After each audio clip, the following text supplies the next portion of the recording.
Welcome back. I am N.S.Lavanya, Assistant Professor, Department of English, KCS Kasinadar College of Arts and Science.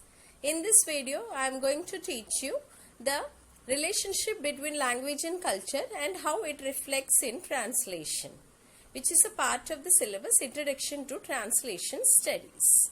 This is a picture where you can see the language and culture is depicted. Language and culture are inseparable. Language encodes culture and provides the means through which culture is shared and passed from one generation to the next. There is no society without language and culture.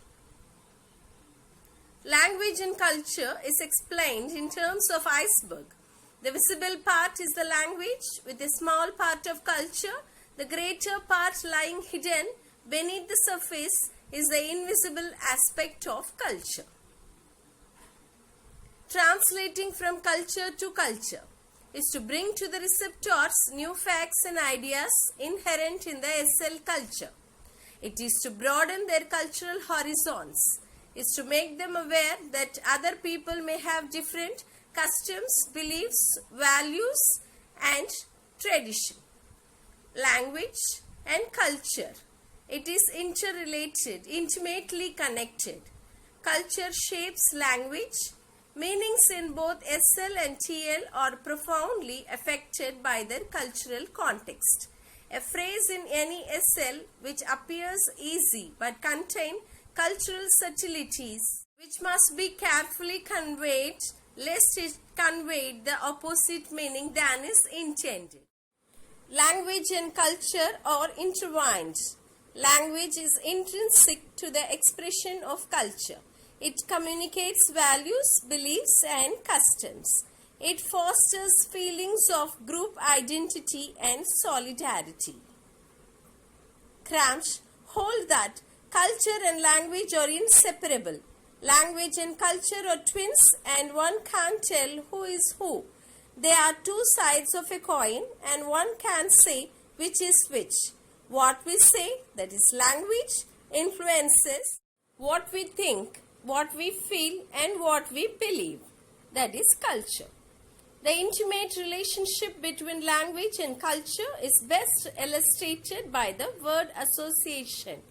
When one says lunch, an Englishman refers to hamburger or pizza, but to Chinese men it is steamed rice or bread. Examples are given to explicitly state how even greetings around the world differ radically from culture to culture, and they are shaped by religion and beliefs and is majestically brought out by language. In Japan, the way to greet someone is to bow to one another. In Argentina, men greet each other with a kiss on right cheek. In India, the greeting is done by placing the hands together with your fingers pointed upwards when you say namaste. In New Zealand, this traditional Maori greeting is done by pressing your nose and forehead to another person's at the same time is called as hongi. In Philippines, Mano is greeting elders by taking their hands and press their knuckles against your forehead as a sign of respect.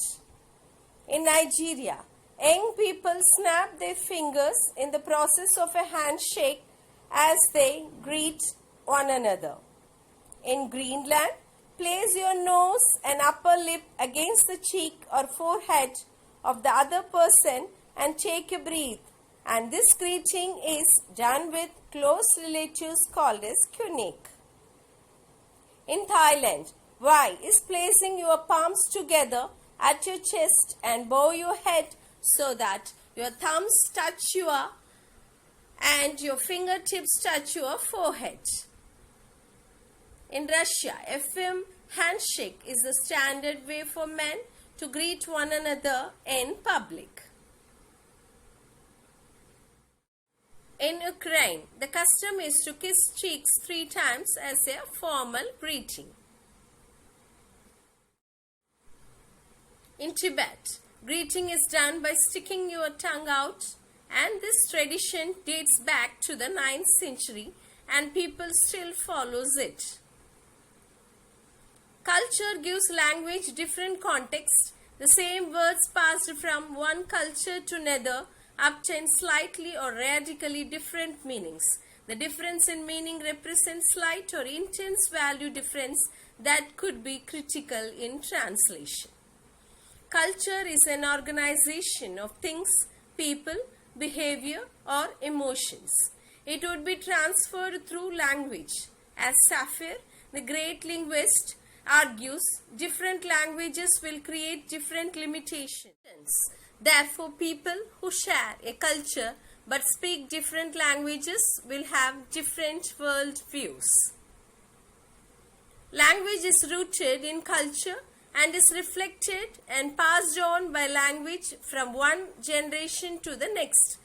Learning a new language involves the learning a new culture. It is the essence and basis of civilization. Hence, translation is not just a literal recasting of a work from one language to another, but is also an adaptation of one's cultural values and biases into another. Translation seems to be the only vehicle to carry all the cultures in order to create cultural network or globalization. Thanks for watching this video. We meet again in the next video.